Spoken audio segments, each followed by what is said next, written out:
हर हर महादेव की जय। शिव महापुराण कथा की जय। अभी 2 कथा शिव महापुराण के सुने और तीसरा कथा कह रहे हैं बानासुर के कथा। एक बार बानासुर भगवान की बहुत भक्ति करता था। शंकर भगवान के जितने राक्षस लोग होते हैं वो शिव जी के ज्यादा भक्ति करते हैं। भोलेनाथ बाबा जितना भी दिखाया गया है शिव महापुराण में कि उनकी भक्ति करते हैं, वैसे हम लोग भी भगवान भोलेनाथ की भक्ति करते हैं। ऐसा नहीं है, देवता भी करते हैं तो राक्षस भी करते हैं। तो इस तरह से भगवान के कई स्तुति के द्वारा, स्तुति नहीं कहते हैं, स्तुति 10-15 पेज का होता है। अगर एक एक कथा कहे ना तो 4-5 दिन 10 दिन लगेगा। ये सब भी कथा बहुत लंबा लंबा कथा है, शॉर्ट में कहा जाता है। तब भगवान भोलेनाथ विराजमान थे, असीम सुंदर प्रकाशमान चंद्रमौली, चंद्रमा माथे पर विराजमान, इतनी खूबसूरत और विराजे थे बानासुर के पास। वहां लोक नृत्य अप्सराएं कर रही थी, अप्सराएं लोक नृत्य कर रही थी। भगवान को प्रेम अंदर से वासना जागी, प्रेम जागा। नंदी के बुला के कहते हैं, नंदी के बुला के कहते हैं कि हे नंदी जाओ माता के 16 श्रृंगार करा के ले आओ। जाके माता के कहो कि 16 श्रृंगार करके आइए। इस तरह नंदी बाबा गए और माँ के कहते हैं कि प्रभु याद कर रहे हैं, 16 श्रृंगार में आपको बुला रहे हैं, देखना चाहते हैं। इस तरह से मुस्कुरा रही हैं। भगवान की भी प्रेम की कथा है और इस तरह से मुस्कुरा रहे हैं। माता सजने लगी, संवरने लगी और जाके कहती है कि हे नंदी, हे पुत्र, जाके बोलो भगवान से कि हम आ रहे हैं तैयार होके। और सजने में तो औरत के देरी लगता है ना, साज श्रृंगार करने में तो देरी होता ही है। अब यहाँ एक लड़की बानासुर की बेटी है चित्रलेखा, वो गजब की खूबसूरत है।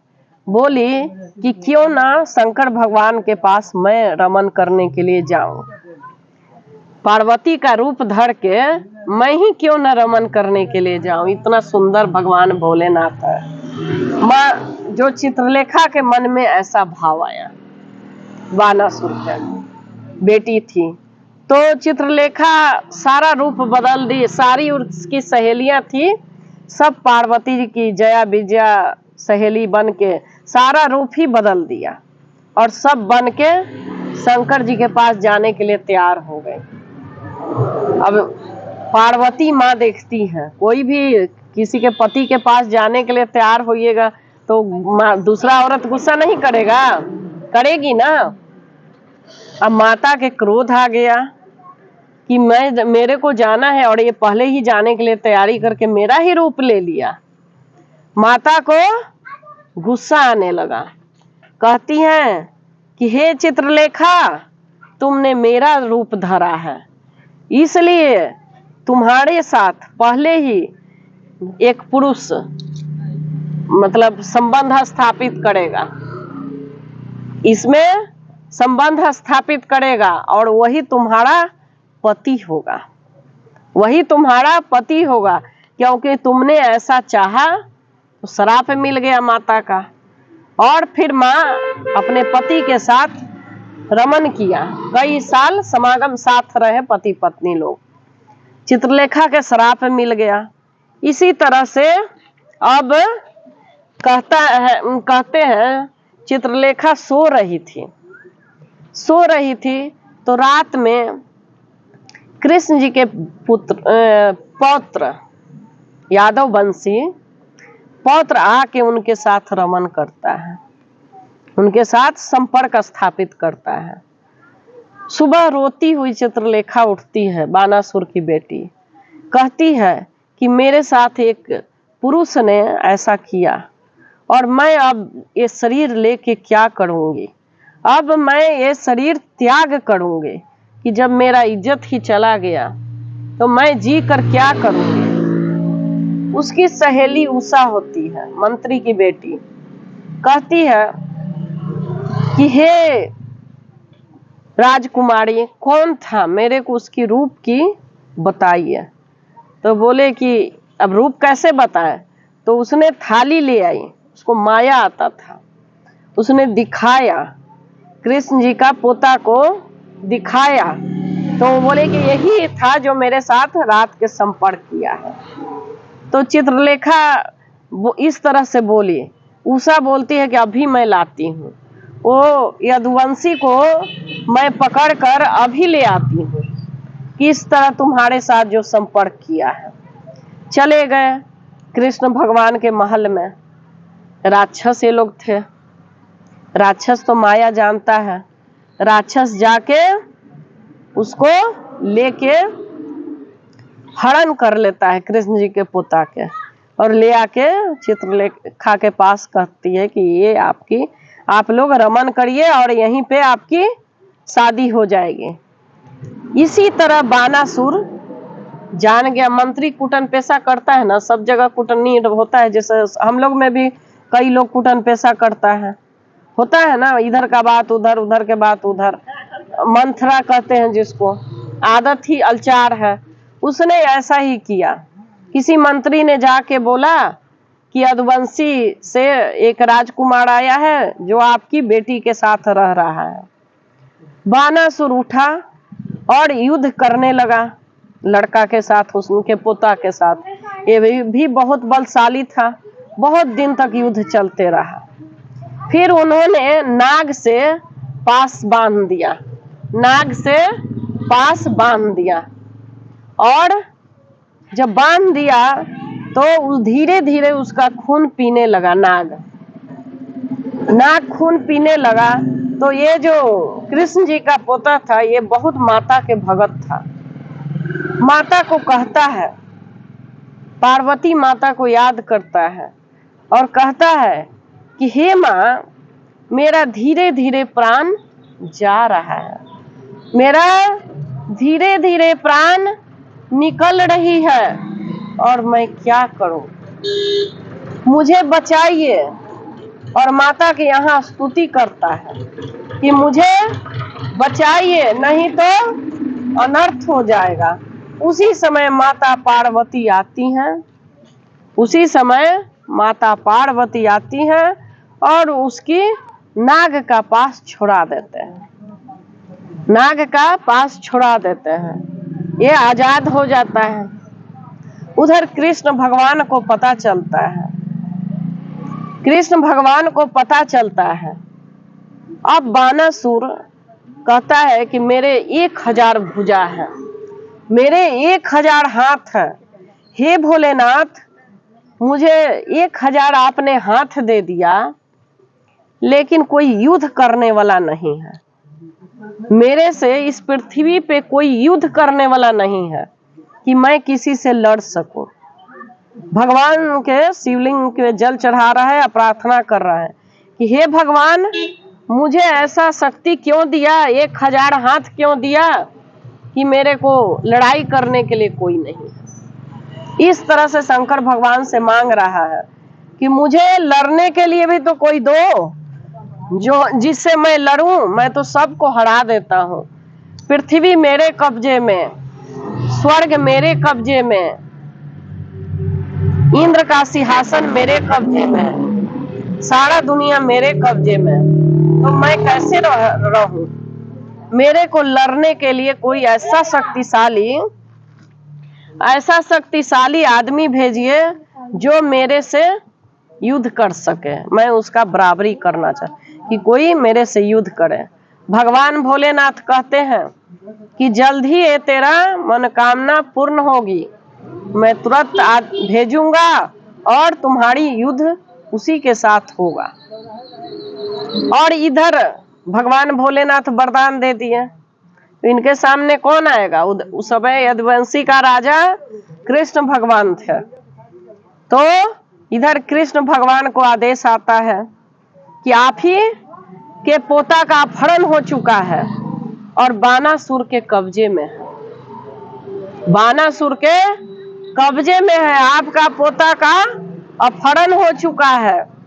उसी समय कृष्ण भगवान सारे सैनिक लेके, बलराम उनके पुत्र सारे सैनिक लेके पूरा यादव वंशी बानासुर पे टूट पड़ते हैं, आ जाते हैं लड़ने। इधर से युद्ध शंकर भगवान कर रहे हैं बानासुर के तरफ से।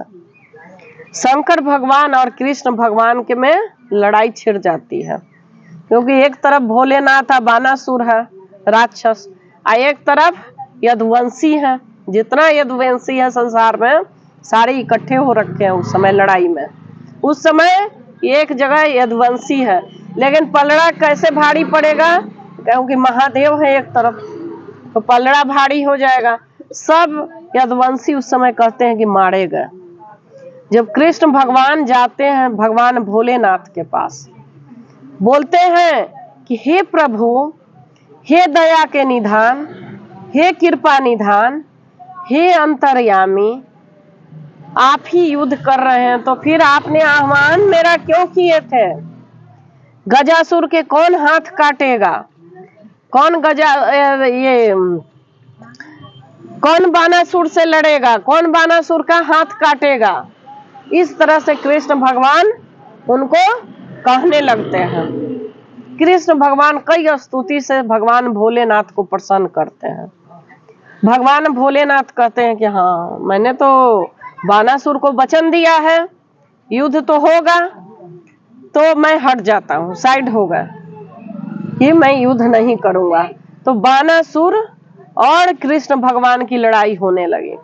1000 हाथ कृष्ण भगवान काट देते हैं बानासुर का, 1000 हाथ बानासुर का काट देते हैं, और फिर लड़ाई शुरू हो जाती है। बानासुर हारने लगता है। फिर भगवान भोलेनाथ आ जाते हैं, कहते हैं कि आप दोनों मित्रता कर लो। तुमने कहा था बानासुर कि मेरे बराबरी कोई लड़ने वाला नहीं है, तो तुम्हारे बराबरी के है एक भुजा, जो 1000 हाथ था वो तुम्हारा कट गया, तुम्हारा सारे राक्षस मारे गए। अब तुम्हारा ये है कि कृष्ण जी का पोता जो प्रद्युम्न का बेटा है, उसको तुम अपना दामाद स्वीकार करो, और यादव वंशी और राक्षसों की दोस्ती हो जाए, और ये दोनों समधी बनिए आप लोग, और अपनी बेटी को उस कुल में, यादव कुल में भेजो कि शादी हो, और एक युग चले आप लोग में। अब आप भी शांत हो, और मनुष्य को तंग और देवताओं को तंग करना आप बंद कर दो, नहीं तो यही तुम्हारा संहार कर देंगे, मार देंगे। शंकर जी क्रोधित हो गए। तो जो बानासुर है वो मान लिया, जब भोलेनाथ ही इष्ट है तो बाबा जो कहते हैं वो तो मानना ही है। उस तरह वो मान गए, और कृष्ण भगवान जो शादी है, इस तरह से कृष्ण भगवान भी मान गए और शादी करवा देते हैं।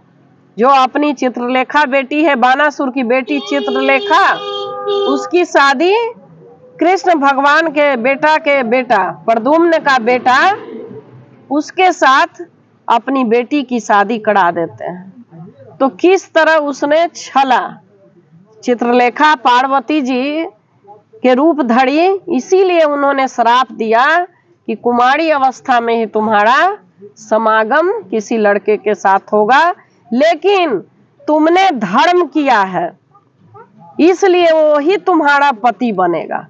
तुम सुबह उठ के हमेशा शिव का जल चढ़ाया, पूजा किया, इसलिए बड़ा श्राप नहीं दिया है, एक छोटी श्राप दिया है कि तुमने मेरे पति को चाहा, और इसीलिए तुम्हारा पहले समागम पति के साथ होगा, उसके बाद तुम्हारी शादी होगी। तो फिर जाके शादी हो जाती है, दुल्हन बन के और द्वारका जाती है अपने पति के साथ। बानासुर और कृष्ण भगवान की मित्रता हो जाता है। अब भगवान भोलेनाथ अंतर्यामी है, जगत पिता जगदीश्वर है, वो तो चाहते हैं कि सबको हम खुश करें।